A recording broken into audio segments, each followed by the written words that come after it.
What is life if you're not chasing? It's one of the most extreme takes in personal brands, in productivity in the modern world. What is it life is if you're not optimizing everything? What is it that are you actually doing it? But is it actually the thing that would make you the happiest? Have you have more joy than everything else?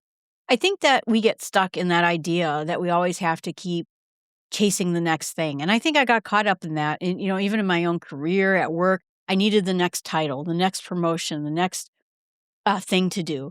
Because we think that if we're not chasing something, we're not progressing in life.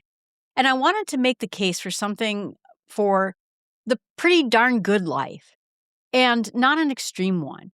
And I don't mean it as a philosophy that either you improve and you progress or you don't. I mean it almost like piece by piece. Your home, your job, the people around your table. You take each one of those and ask, does this need to be optimized with an inch of its life? Or does it just need to be pretty darn good? And so we'll start with the job. The optimized version says, side hustle, personal brands, always getting the promotion, always building towards the next exit.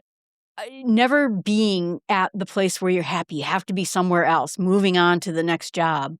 And the pretty darn good version of this works pay fairly. It doesn't wreck your evenings. You like the person you are by Friday. You enjoy what you do most days of your life. Then there's a lot more that's to be said about the pretty darn good job. It's one of those things that makes the rest of our life more available to ourselves when things are going pretty darn good. And so with the home, people think about the optimized version of constant renovation, the house that looks like a project, something that you see on YouTube where they have the beautiful everything. There's always one project after another, one project from fully being finished. But the pretty darn good version is a home that's warm, that fits life that's happening inside of it, where you're comfortable, where you feel safe. It's that you're not embarrassed to have someone over on a Tuesday without having to stage it first. But I think a lot of times when we listen to things on the internet, we think that we always have to be optimizing everything so that we have this gorgeous home that you would find in a magazine. And I'm making the case that you can have a pretty darn good home instead. And then there's people. I think people will even optimize their life to treat people like a network, leveling up your connections that you cut to the one person that you want to connect to because they add value to your life.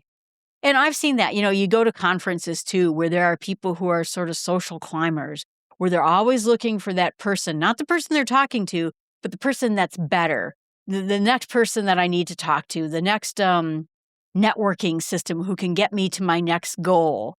And the pretty darn good version of the people around you are actually the people you want at your table, not because they're impressive or strategic, but they're yours. They're your own people. And they're the people who make you the happiest to have around, even if they're not perfect and you're not perfect either. So here's the thing that a lot of people, particularly on the internet or in productivity, won't say out loud, that you can hit extreme versions of any one of those things, a spectacular career or you have a home, though, that doesn't really look that exciting, or a family life that's running on fumes, even though your career is fantastic. The extreme version of all of this is to optimize basically one lane of your life and let everything else go. And that is spending cost at the expense of the other. I am making money hand over fist. I am so rich, and I not me, but you know what I mean? Like, you're knocking it out in your career and everything else in your life goes away. I know for myself, I was working hard at my career. I was traveling all the time. And you know what? My health went down the tubes because I was constantly working and never paying attention to what was going on in my health. A solidly good life doesn't do that. It's not spectacular maybe anywhere, but it's steady everywhere. And I'd argue that adds up to more than having one sort of blazing area surrounded by wreckage. Back in 2005, Jim Carrey said something that always just stuck with me. He wishes that everyone could get rich and famous so that they get everything they ever dreamed of so they could see for themselves that that isn't the answer.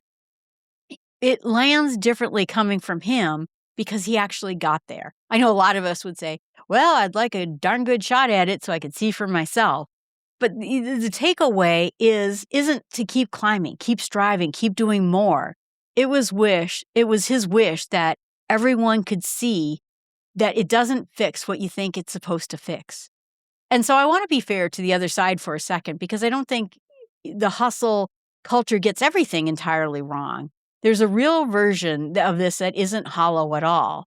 People are chasing genuinely wired for maximum drive. That when they chase something, they're going for this extreme version of something, a fantastic career, making money, investing in Bitcoin and being rich beyond the wildest dreams.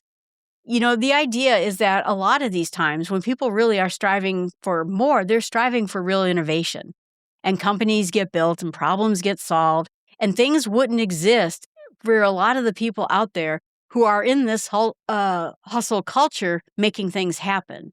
So it's a fair critique. I want to see that a lot of things get done in that. But I think it's a fair question that a pretty darn good life can become a permission slip for complacency too, if you're not careful. It's not hard to dress up avoidance as contentment. If the job that is fine is it just fine because you're just scared to leave it and it's not a solidly good life? Is it just one place that you're stuck and it just is wearing a costume of a calmer outfit? I know people who are stuck and they have terrible careers that they're not happy with, but because it offers them one thing or another, they stick there, and it's complacency. But the honest version of this isn't that you shouldn't ever optimize or never ever push, but it's to just know which lane actually needs you to put your attention to it right now, and let the rest of your life be pretty darn good instead of that demanding excellence all at once. It's not about settling. It's about focusing where your energy is, but also making sure that your energy that is focused is not at the expense of everything else in your life. So here's a few small steps then. Is one, pick one lane, not all of them. And if there's one part of your life that genuinely deserves a season of attention, maybe going all in, go ahead and name it. Figure out what it is.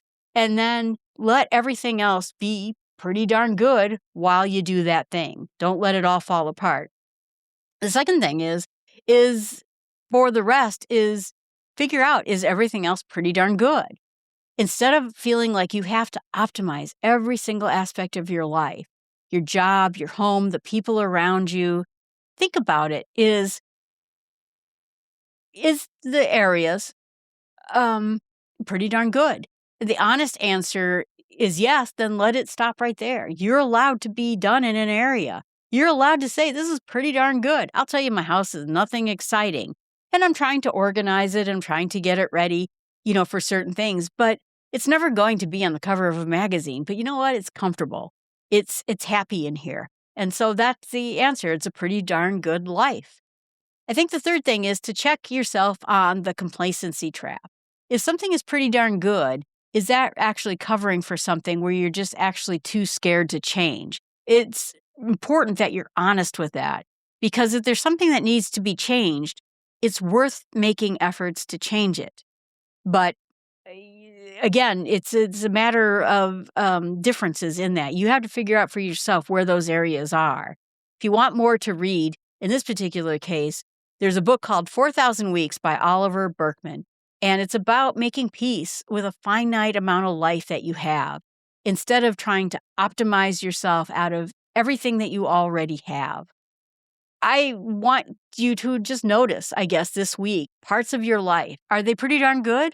Or is there something out there that you could make better? Or is there something that really needs your attention to have a push right at this moment? Appreciate you being out there. I'm Jill from the North Woods, and you can find everything I do at jillfromthenorthwoods.com. And I just changed my email to northwoodsjill@fastmail.com. My previous email host was not being reliable, and I kept my email kept stopping without telling me. So northwoodsjill@fastmail.com. I'd love to hear from you. If you sent me an email before, please know that I'm not ignoring you. My email was not working. But you can find everything and every way to connect to me at the bottom of the page, jillfromthenorthwoods.com. Thank you so much.